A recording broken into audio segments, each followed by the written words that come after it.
अब पूरा भरोसा है कि जो कुछ भी बचा है अगली बार ये सब पूरा कर देंगे। नमस्कार, आपके साथ मैं रोहित कुमार। आप न्यूज फॉर नेशन पर लोकसभा चुनाव और फिर चुनावों के बाद देश में एक बार फिर से नरेंद्र मोदी के नेतृत्व में तीसरी बार एनडीए की सरकार। सब कुछ हो चुका है, शपथ ग्रहण भी हो चुका है। जदयू से बिहार में दो जो बड़े दिग्गज हैं उनको मोदी कैबिनेट में शामिल भी किया गया है। एक तरफ ललन सिंह और दूसरी तरफ रामनाथ ठाकुर। बिहार में बीजेपी और चिराग पासवान की लोजपा रामविलास को जोड़ करके कुल 8 मंत्री बनाए गए हैं। बड़ी बात यह है कि इसमें तमाम तरह की जाति के हिसाब से जो है समीकरण को साधने की कोशिश हुई है। हालांकि राजपूतों को मौका नहीं मिला है और उसको लेकर के चर्चा भी हो रही है, उस पर बाद में आएंगे। लेकिन नीतीश कुमार ने चुनाव के पहले अचानक से जो है महागठबंधन का साथ छोड़ करके वो चले आए, जो है वो बीजेपी के साथ में बिहार में सरकार बनाई और उसके बाद जो है प्रधानमंत्री नरेंद्र मोदी और नीतीश कुमार के चेहरे और नाम की पर जो है बिहार का में जो है लोकसभा का चुनाव लड़ा गया। 40 सीटों पर एनडीए ने चुनाव लड़ा तो 30 पे कामयाब हुई। 10 में से 9 पर जो है वो महागठबंधन जीत करके आया, जबकि एक सीट पर निर्दलीय सांसद के तौर पर पप्पू यादव ने जीत हासिल की।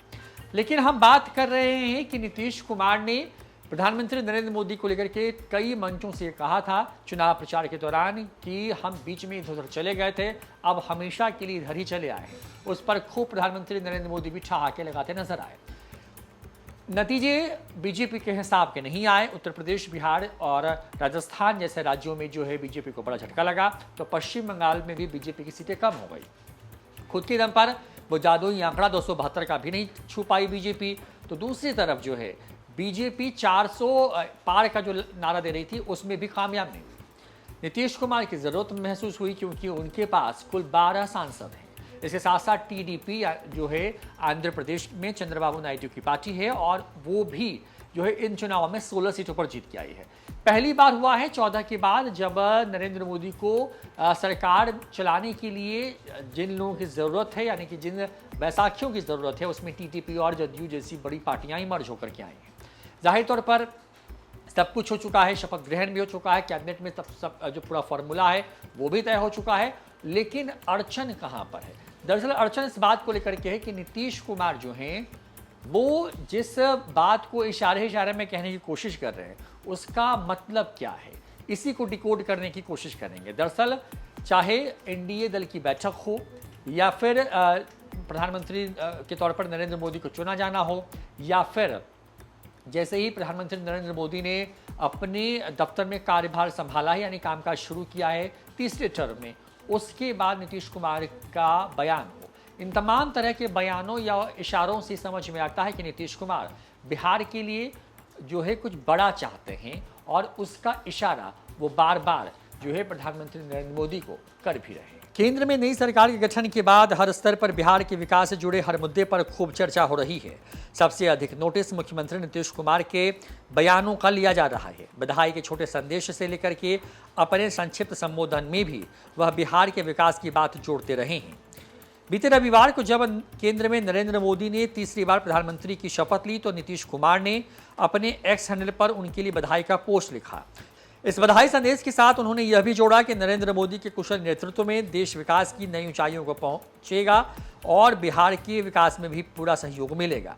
केंद्र में नई सरकार के अस्तित्व में आने के 2 दिन पहले जब दिल्ली में एनडीए संसदीय दल की बैठक में प्रधानमंत्री की मौजूदगी में मुख्यमंत्री को अपनी बात कहने का अवसर मिला तो वहां भी उन्होंने बिहार के विकास की बात की। अपने संबोधन में उन्होंने यह विशेष रूप से जोड़ा कि बिहार के लिए जो कुछ शेष रह गया है उसे प्रधानमंत्री इस बार पूरा कर देंगे। उनका सीधा आशय बिहार के लिए विशेष पैकेज या फिर विशेष राज्य के दर्जे से जुड़ी मांग से था। मुख्यमंत्री के अतिरिक्त जदयू के तमाम दिग्गज भी बिहार के विशेष राज्य के दर्जा दिए जाने की पुरानी मांग पर मुखरता से अपनी बात को कहने लगे हैं। नई सरकार के गठन के बाद बिहार के विकास की बात अकारण नहीं कही अकारण नहीं कही जा रही। सबसे महत्वपूर्ण आधारभूत संरचना का विषय है।